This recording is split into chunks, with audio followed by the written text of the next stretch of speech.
Okay, so vaginal dryness, well, so yes, it depends on the age. So kind of continuing on the menopause theme, vaginal dryness is a very common symptom of menopause or going into that perimenopausal period because lubrication in the vagina is very much controlled by these hormones as well. So sometimes people will complain about that, especially the closer that you get to menopause, of having chronically dry vaginal area that can be very itchy, very burny, that kind of thing. Menopause is one thing, but there are other organic skin conditions that can cause dryness in the vulvar area, which is the skin outside of the vagina as well as inside. So you definitely want to have a doctor have a look just to make sure that it isn't one of these kind of skin inflammatory conditions that can also cause dryness.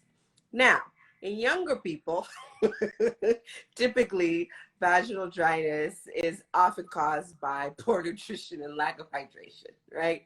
Because, of course, the vaginal fluid is 95% water, folks. So you have to make sure that you're drinking your water. In addition to that, the human body is comprised of 75% water. So if you're not drinking enough water, everything's going to be dried up, not just your vagina, your skin, your mouth, your lips, everything. Yep. So you definitely want to make sure you're drinking at least your 64 ounces of water per day as well. So that's number one.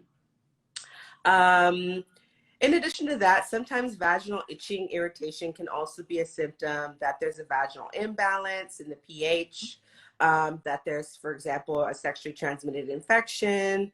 So, you definitely also want to get that checked out. Sometimes it could be something as simple as a yeast infection, which is extremely common to have, or bacterial vaginosis.